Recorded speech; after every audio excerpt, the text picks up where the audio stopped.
आदरणीय शिक्षाकर्मी साथियों, मध्य प्रदेश के समस्त शिक्षाकर्मी साथियों से मेरा हाथ जोड़कर करबद्ध निवेदन है कि आपकी तैयारी संपूर्ण हो चुकी है और इस तैयारी को रोकने के लिए जो शिक्षा विभाग के विभिन्न प्रकार के संगठन पूर्व से बने हुए थे, जो रोड के आंदोलन करते थे या नहीं करते थे, उन सारे संगठनों को आपकी इस तैयारी को देख के बहुत ज्यादा भयभीत है और उन सारे संगठन को डीपीआई कार्यालय में बुलाकर डांट पड़ रही है और बहुत सारी सरकार की ओर से उनके ऊपर दबाव है कि आप इनको रोक क्यों नहीं पा रहे हैं, ये न्यायालय में क्यों जा रहे हैं। और उनकी खुद की भी बहुत सारी महत्वाकांक्षाएं, जैसे उनको रोड का आंदोलन प्रभावित हो रहा है, इसलिए वो इस आंदोलन को किसी भी तरीके से रोकना चाहते हैं। विभिन्न प्रकार की वीडियो बनाकर, विभिन्न प्रकार के ऑडियो डालकर, फर्जी वकीलों से बात करके उन्हें ये दिखा रहे कि हमारे वकील ने मना कर दिया। अब बताइए, वो शिवरी के धर्मेंद्र रघुवंशी जी हैं, उन्होंने एक वकील से बात करके वो वीडियो डाला, ऑडियो डाला है, तो उस ऑडियो में ये भी पता नहीं लग रहा कि वो वकील कौन है, वकील है कि शिक्षाकर्मी है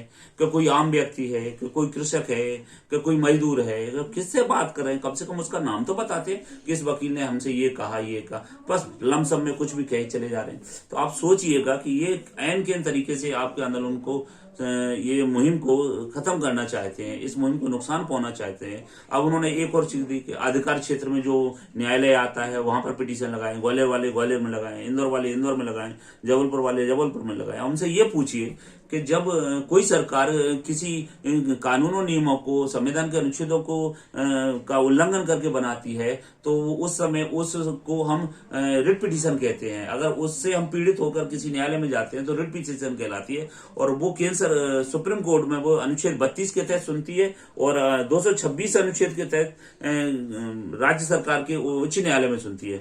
तो हम जब सारे लोग मिलकर किसी सरकार के खिलाफ न्यायालय में जा रहे हैं तो हम फिर उच्च न्यायालय चाहे उच्चतम न्यायालय की संवैधानिक पीठ में ही हम जाएंगे। और जबलपुर जो हाई कोर्ट है वो हमारे मध्य प्रदेश का संवैधानिक पीठ है और वहां पे चीफ जस्टिस बैठते हैं। जब सारी याचिकाएं चाहे मध्य प्रदेश में जबलपुर में लगा दो, चाहे भोपाल में लगा दो, चाहे ग्वालियर में लगा दो, वो सब अंततः जाके जबलपुर में ही एक होंगी। तो हम क्यों ना वहां सीधे जबलपुर में ही जाएं। और जब रिट पिटीशन लगाई जाती है अनुच्छेद 226 के तहत, वह जबलपुर में ही लगाना उचित है। हम वहीं पर लगाएंगे। लोग हमें भ्रमित करने के लिए कह रहे हैं कि ग्वालियर लगाओ, इंदौर लगाओ, और कुछ लोग जबलपुर लगाए। हमें इन लोगों की बातों में नहीं आता। ये इतने भयभीत हो गए हैं, उन्हें डीपीआई में कमरे में बंद करके उनकी ढंग से खिंचाई हो रही है कि तुम्हारे होते हुए ये शिक्षाकर्मी एक कैसे हो गए। हमारी एकता प्राचीन समय से पहचानी जा रही है। सारे कर्मचारी संगठनों में शिक्षा कर्मियों की एकता बहुत पॉपुलर है और इस एकता का एक बार फिर से परिचय मिला है, चाहे वो अधिकारियों को हो, चाहे वो हमारे पुराने जो खरीद फरोख्त करने वाले या हमें बेचने वाले संगठन हो, जिन्होंने हमें बेचा, शुरू से बेचते चले आ रहे। तो हमें इन लोगों की बातों में नहीं आना।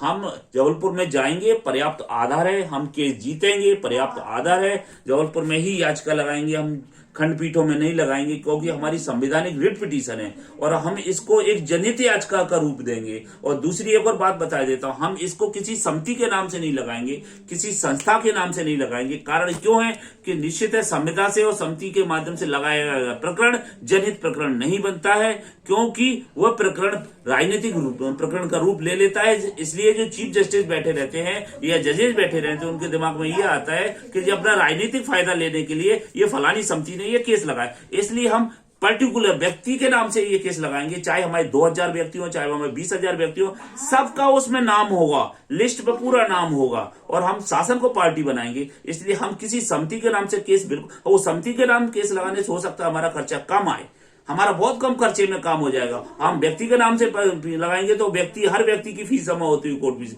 खर्चा ज्यादा आएगा। हमें खर्चे की ओर ध्यान नहीं देना है। हमें जनहित याचिका बनाने के लिए इसको, जो जनहित याचिका का रूप ले ले, जनहित याचिका तो नहीं बनती पर जनहित याचिका का रूप ले लेगी, इसलिए हमें व्यक्तियों के सारे समूह के नाम से उसको लगाना है, जिसमें वो सब लोगों की लिस्ट हो जाए, चाहे वो 20,000 लोगों की लिस्ट आए। हमें ऐसा ही करना है, हमें समिति के नाम से केस नहीं लगाना है। आप विश्वास कीजिए, पूरी ईमानदारी से, पूरी पारदर्शिता के साथ से, इस बार सिर्फ आखिरी मौका है, इसमें आप साथ दीजिएगा। मैं आपको कभी मायूस नहीं होने दूंगा। कोई कुछ भी कहता रहे, कुछ भी लिखता रहे, सिर्फ आखिरी बार एक मौका दीजिए। आपको पुरानी पेंशन दिलाना मेरा और इस समिति का कर्तव्य है, मेरे साथियों का कर्तव्य है।